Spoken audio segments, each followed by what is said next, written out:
IPL 19వ season ఉత్కంఠ భరితంగా సాగుతున్న చాలా మంది అభిమానులకు మాత్రం ఏదో వెలితే తమ ఫేవరెట్ క్రికెటర్ విరాట్ కోహ్లీ నుంచి ఈ సీజన్లో ఇంకా అసలు సిసలు ఇన్నింగ్స్ రాలేదుగా అంటూ నిరాశ. అయితే రాయ్పూర్లో కోహ్లీ ఆ లోటు తీర్చేశారు. మరోసారి క్లాసిక్ బ్యాటింగ్తో ఫ్యాన్స్ ను అలరించిన విరాట్ సెంచరీతో దుమ్ము రేపాడు. ఇప్పటికే అత్యధిక సెంచరీల జాబితాలో టాప్ ప్లేస్లో ఉన్న ఈ స్టార్ క్రికెటర్ మరింత ఎత్తులో నిలిచాడు.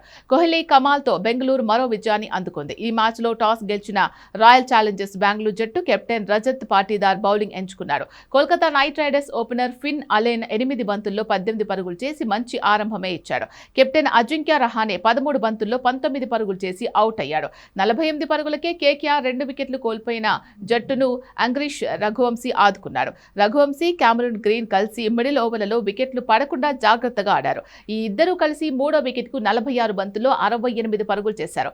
క్యామరూన్ గ్రీన్ అవుట్ అయిన తర్వాత క్రీజ్లోకి వచ్చిన రింకు సింగ్ తనదైన శైలిలో ఆడి కేకేఆర్ను భారీ స్కోర్ దిశగా తీసుకెళ్లాడు. రఘువంశీతో కలిసి 4వ వికెట్కు 46 బంతుల్లో 76 పరుగులు జోడించాడు. 46 బంతుల్లో 7 ఫోర్లు 3 సిక్సర్లతో 71 పరుగులు చేసిన రఘువంశీ ఆఖరి బంతికి రన్అట్ అయ్యాడు. రింకు సింగ్ 29 బంతుల్లో 49 పరుగులతో నాట్అవుట్గా నిలిచాడు. దాంతో కోల్కతా నైట్ రైడర్స్ 20 ఓవర్లలో 4 వికెట్ల నష్టానికి 192 పరుగులు చేసింది. భారీ లక్ష్య ఛేదనలో రాయల్ ఛాలెంజర్స్ బెంగళూరు ఆరంభం నుంచే దూకుడుగా ఆడింది.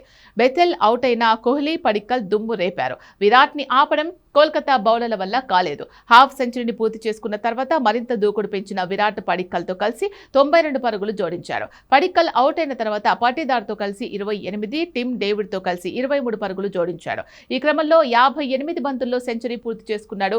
ఐపీఎల్లో కోహ్లీకి ఇది 9వ శతకం. చివరికి 19.1 ఓవర్లలో ఆర్సీబీ టార్గెట్ను అందుకుంది. ఈ విజయంతో పాయింట్ల పట్టికలో అగ్రస్థానానికి దూసుకెళ్లిన బెంగళూరు ప్లే ఆఫ్స్కు మరింత చేరువైంది. అదే సమయంలో Kolkata night riders play of అవకాశాలు సంక్లిష్టం చేసుకుంది.